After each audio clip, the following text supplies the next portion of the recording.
Le bureau des risques majeurs, son rôle c'est de regrouper tous les moyens d'alerte, toutes les compétences, tous les moyens de surveillance des risques majeurs et de regrouper tous ces moyens dans un lieu sécurisé qu'on appelle le poste de commandement communal, donc qui se trouve au service technique. Donc le travail au quotidien du bureau risque majeur est d'assurer un suivi et une mise à jour des différents plans que la collectivité territoriale est obligée de mettre en place sur la commune. Au quotidien, on doit faire ces mises à jour, que ce soit sur les différents plans, les coordonnées, les équipements dont on dispose qui vont porter une action en cas d'événement de sécurité civile sur la collectivité. Et puis, un deuxième volet, c'est développer aussi l'acculturation du risque auprès des élus, direction, chefs de service. Comment on peut rendre aussi la collectivité plus résiliente à travers notre attitude, nos moyens et nos actions sur le terrain. Donc, un des objectifs du bureau de risque majeur est d'assurer un suivi dans la période à risque. Alors, si on parle du risque inondation, ça va d'octobre à mars. C'est d'assurer un suivi sur les signaux faibles.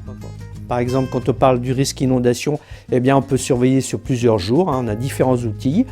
On peut surveiller sur 24 heures. Et dans d'autres configurations, au niveau national, on peut surveiller également en temps réel. Alors on est plus sur l'observation de terrain. Donc le but, c'est d'anticiper sur ces différentes observations pour nous se mettre déjà en ordre de marche. Et l'objectif est de limiter l'impact sur les populations face à un événement. Alors il faut savoir qu'à la ville de Quimperlé, on a en permanence des agents techniques qui sont d'astreinte, et ça tout au long de l'année. On a également des agents qui sont formés au risque inondation, qui sont au nombre de 3, et qui se relayent 24 sur 24 pendant la période du risque inondation. C'est la même chose, 3 élus sont formés au risque inondation et se relaient en permanence 24 heures sur 24 pour être en alerte en cas de besoin. Il faut souligner que le rôle des agents de la ville qui sont mobilisés et des élus, c'est d'assurer la sécurité des populations.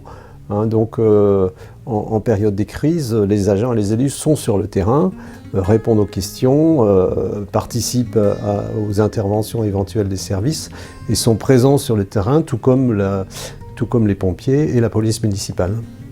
En cas d'alerte jaune, il y a une pré-cellule qui se mobilise et qui se regroupe au poste de commandement communal et donc qui décide du niveau d'alerte à la population et des moyens à mettre en œuvre.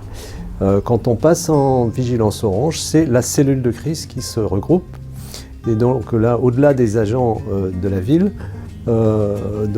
participent à cette cellule les forces de gendarmerie, les pompiers et d'éventuels autres services de l'État qui seraient appelés à se mobiliser.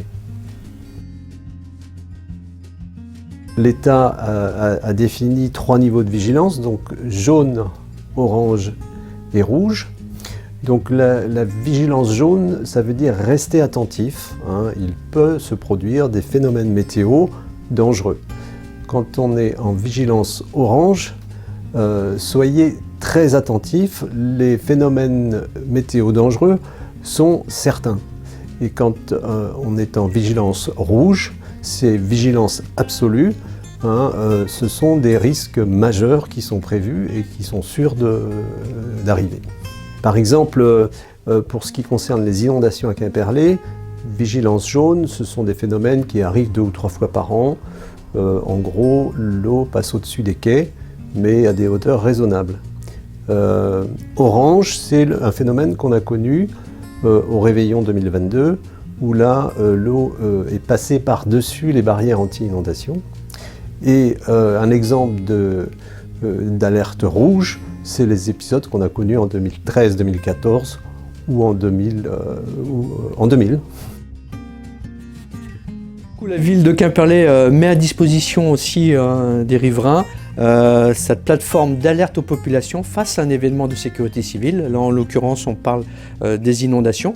Donc, tout à chacun peut s'inscrire dans notre base de données en nous contactant sur le numéro d'astreinte au 06 18 52 52 92. Et sur la base du volontariat, puisqu'il n'y a pas d'obligation, vous pouvez vous inscrire sur notre base de données et vous serez averti en cas d'événement risque inondation. Au-delà, dans l'acculturation que tout à chacun doit avoir, la prise en compte sur Vigicru et de suivre l'évolution de l'événement.